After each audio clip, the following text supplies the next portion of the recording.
SLBC tunnel వద్ద సహాయక చర్యలు కొనసాగుతున్నాయి. సైన్యం, navy, NDRF, SDRF, Singareni, BRO, NGRA, CSI, LNT తదితర ప్రఖ్యాత సంస్థల బృందాలు సహాయక చర్యలు కొనసాగిస్తూనే ఉన్నాయి. టన్నెల్లో ప్రతి నిమిషానికి 5,000 లీటర్ల నీళ్లు ఊరుతుండడం, ఇప్పటికే భారీగా బురద, రాళ్లు, మేఠా వేసి ఉండడంతో సహాయక చర్యలకు తీవ్ర ఆటంకంగా మారింది.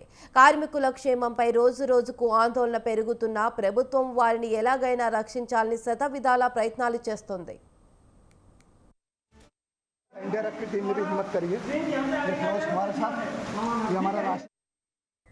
శ్రీశైలం ఎడమగట్టు కాలువ సొరంగ మార్గంలో సహాయక చర్యలను వేగవంతం చేశారు. సొరంగంలో చిక్కుకున్న 8 మందిని బయటకు తెచ్చేందుకు 2 రోజుల కార్యాచరణ ప్రణాళికను రాష్ట్ర ప్రభుత్వం సిద్ధం చేసింది. రెస్క్యూ ఆపరేషన్లకు అడ్డంకిగా నిలిచిన టన్నెల్ బోరింగ్ మిషన్ అవశేషాలు, నీరు, బురద, పూడికను తొలగించి ప్రమాద స్థలానికి చేరుకోవాలని నిర్ణయించింది. సొరంగంలో చిక్కుకున్న 8 మంది జాడను కనిపెట్టడమే లక్ష్యంగా ఆపరేషన్ నిర్వహించనుంది. 14 కిలోమీటర్ల సొరంగంలో 11.5 కిలోమీటర్ల వరకు ఎలాంటి ఆటంకాలు లేవు.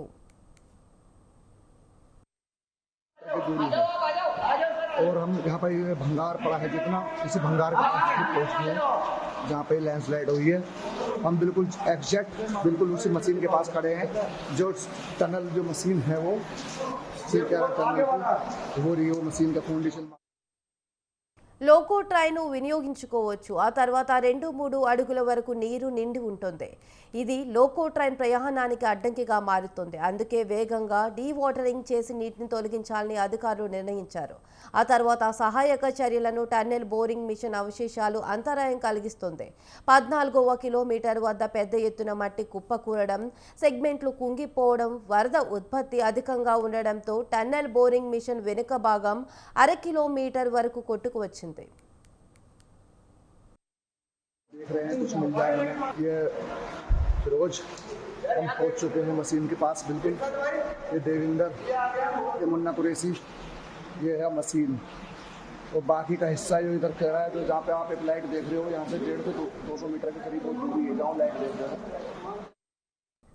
టీబీఎం పూర్తిగా దెబ్బతిని దాని అవశేషాలు సొరంగం నిండా నిండిపోయాయి. అక్కడి నుంచి ముందుగా సాగాలంటే పక్కనున్న పైపులు, కన్వేయర్ బెల్ట్ ఆధారంగా చేసుకుని సహాయక బృందాలు ముందుకు వెళ్తున్నాయి.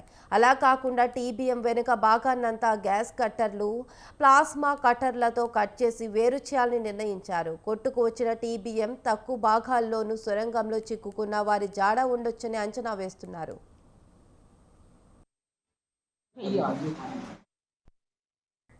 ఎస్ఎల్బీసీ టన్నెల్లో చిక్కుకున్న కార్మికులపై ఆశలు లేవని, వాళ్లు బ్రతకడం చాలా కష్టమని ప్రత్యేక రెస్క్యూ సిబ్బంది తెలిపారు. లోపల కూలిన మట్టి, రాళ్లను తీయాలంటే సంవత్సరం పైనే పడుతుందన్నారు. టన్నెల్ లోపల ప్రమాదం పొంచి ఉందని, లోపలికి వెళ్లే కొద్దీ ప్రమాదం మరింత ఎక్కువ అవుతుందని చెప్పారు. టన్నెల్ లోపల మళ్లీ కూలే ప్రమాదం ఉందన్నారు. డెహ్రాడూన్లో 41 మందిని కాపాడాం, కానీ ఇక్కడ ఆశలు లేవు కాబట్టి తాము తిరిగి వెళ్లిపోతున్నామని ప్రత్యేక రెస్క్యూ సిబ్బంది తెలిపింది.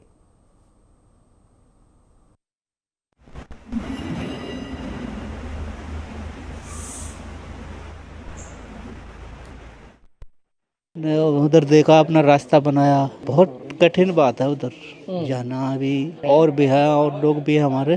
1 साल लगेगा पूरा इसमें काटने में, 1.5 भी साल भी लग सकता। कोई आस नहीं है, उनके लड़के की मुश्किल बात है। तब उन्होंने भी पूछा हमसे, मन की मुश्किल बात है, कोई चांस नहीं लग रहा। बहुत मलबा पड़ा हुआ है, कुछ लोहा लंगड़, मशीन अटकी पड़ी है अंदर, इतना ऊंचा ब्लॉक होगा अंदर से। एनडीआरएफ भी हमारे साथ और सभी टीम दोनों हमारे सहयोग में, दोनों ने मिलकर हमने सगले वहाँ तक हमने देखा जाके। तो वहाँ जाके हमने देखा तो उसमें कुछ नहीं है, उसमें खतरा ही है। वो कभी भी गिर सकता है, 3 दिन में गिर जा, 2 दिन में गिर जा, 4 दिन में गिर जा और गिर सकता है। उसके जो फर्स्ट वाले जो लगे रहे ना